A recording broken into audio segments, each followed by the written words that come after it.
You have to be in this for the long term. This is not an investment advice show. This is kind of meant to be a big picture show in terms of where it's all going in terms of crypto and markets and Abra's products. But I'm certainly here for the long term, and I'm still very bullish. So my take is, if the market really starts to slow down and the bond markets have truly done their job the way I believe they have, what's going to happen is that inflation will peak. Now, remember, real inflation is probably around 15%. So we're talking about inflation peaking 15%-ish. Of course, the CPI, the bullshit number they report, is in the 9% range. That'll peak. That may come down, but we're talking about it, even if it comes down to 5%. That's the reported number. The real number is probably upwards of 10-ish, if not more, but it's coming down, right? So the Fed looks at that and says, okay, it's moving in the right direction, but the economy is slowing because prices are still really, really high. The bond markets have done their job. Rates are now really high. We've never seen a spike in mortgage rates like this, certainly since I was a kid, and I was too young to remember that I was a toddler in the 70s.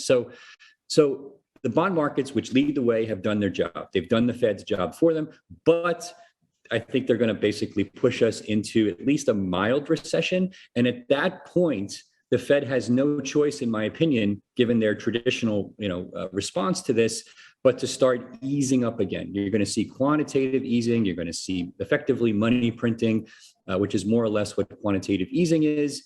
And you might even see them reverse course on interest rates if they feel that inflation is falling, because they want to basically have a soft landing for inflation.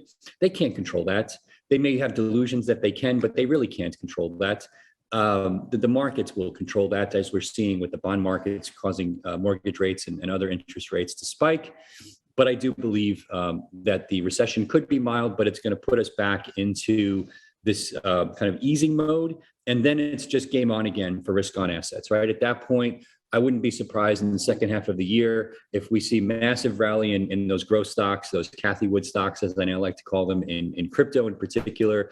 If growth stocks are going up X, don't be surprised to see crypto going up, 5X. Again, more volatile than the stocks, but it's got the network effects that put it in the same camp, which is why we talk about both of them here on Money Talks. Okay.